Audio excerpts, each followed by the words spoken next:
Okay, I'm going to do a quick little video for y'all on something a little different.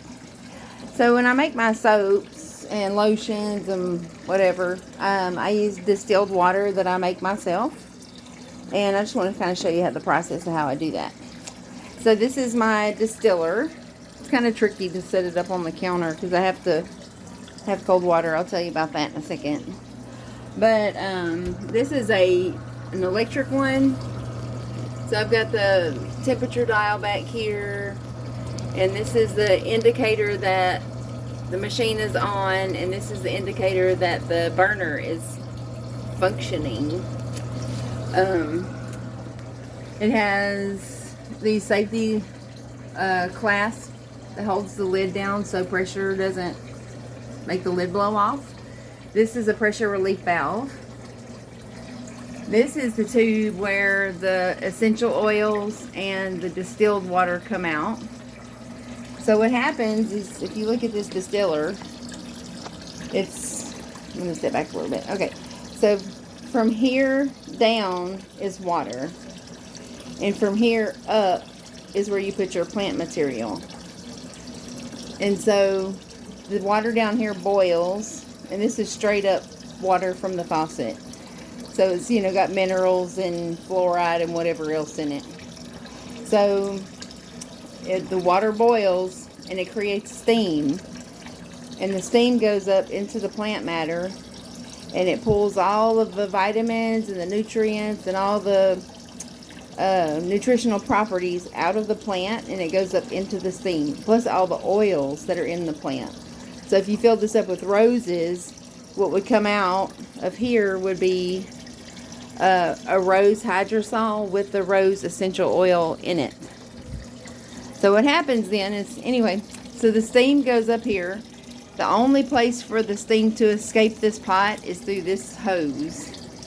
This is a metal hose, and the hose goes up here and into this pot.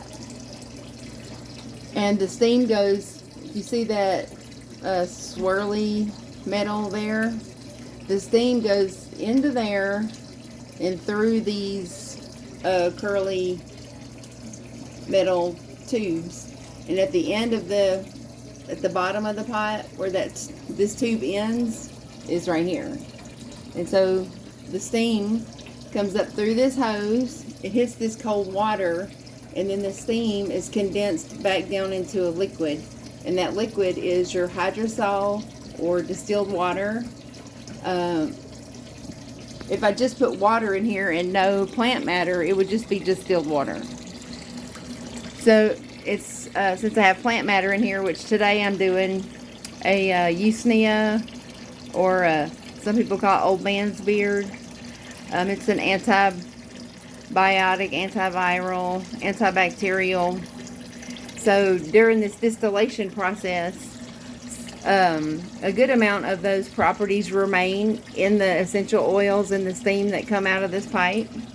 And so it just makes it a real nice healing water. It's distilled water. Usnea doesn't have essential oils, and so I'm not after essential oils. I'm after the medicinal properties that are in the Usnea.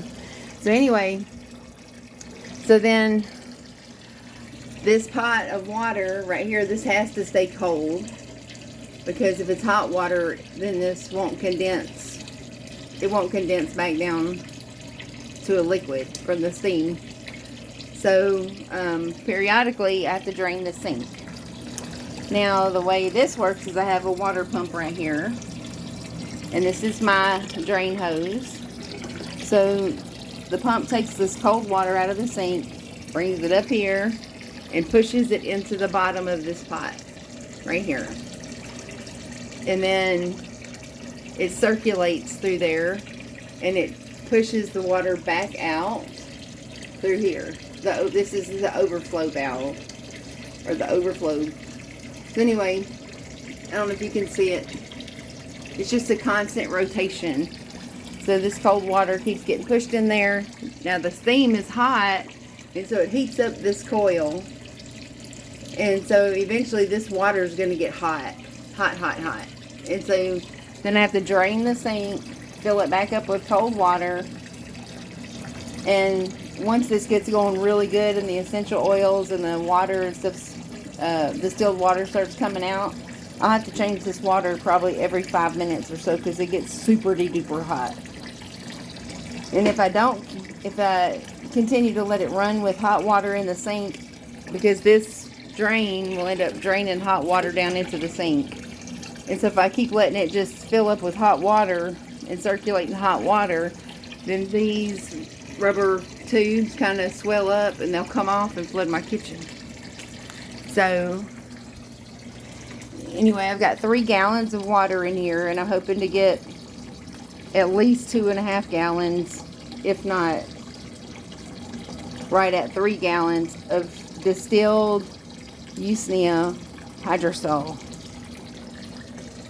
And that's what I'll be using in my soap. So I can't make any claims about my soap, but in my mind, though I can't make the claim, it would make my soaps antibacterial and antimicrobial,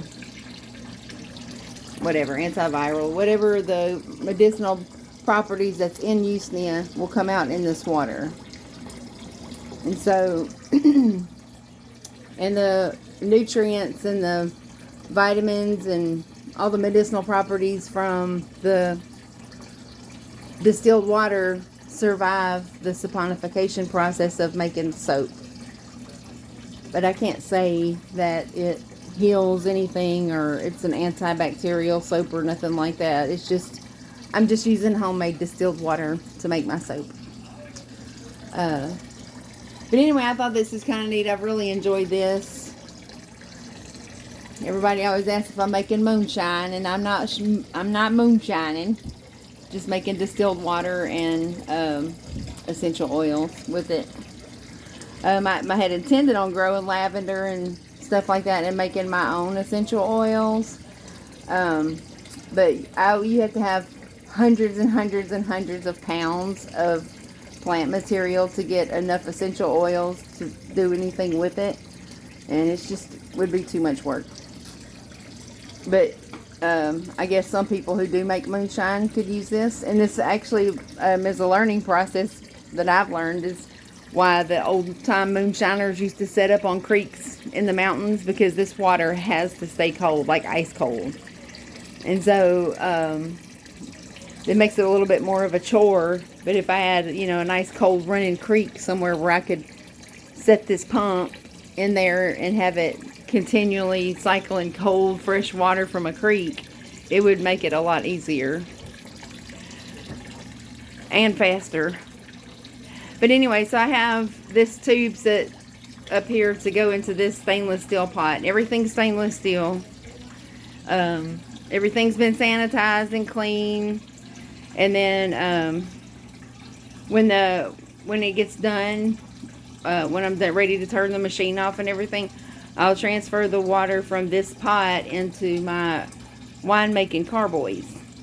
So, and that's where I'll keep my distilled water to make sure it stays pure and clean for my soap making. But anyway, this is just another step. I was going to make some more soaps today, but I'm out of distilled water for it. So that's what I'll be doing the rest of the day. I hope y'all found that interesting, and thanks for watching.